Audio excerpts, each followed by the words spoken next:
Můžete mi to mnohokrát a mnohokrát vysvětlovat a já se domnívám, že to stejně nepochopím.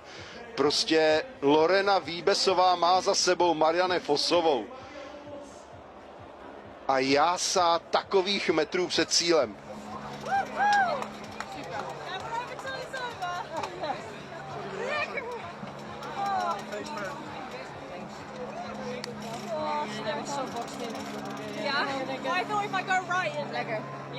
Lorena Výbesová ukázala, jak je rychlá.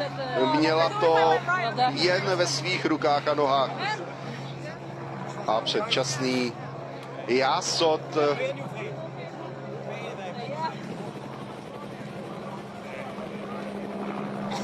Marianne Vossová tak načítá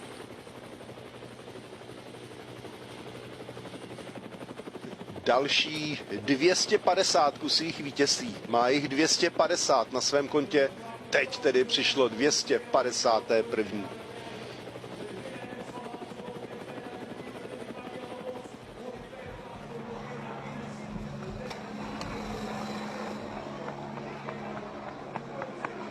Tohle je fotka, která proletí po sociálních sítích, médiích.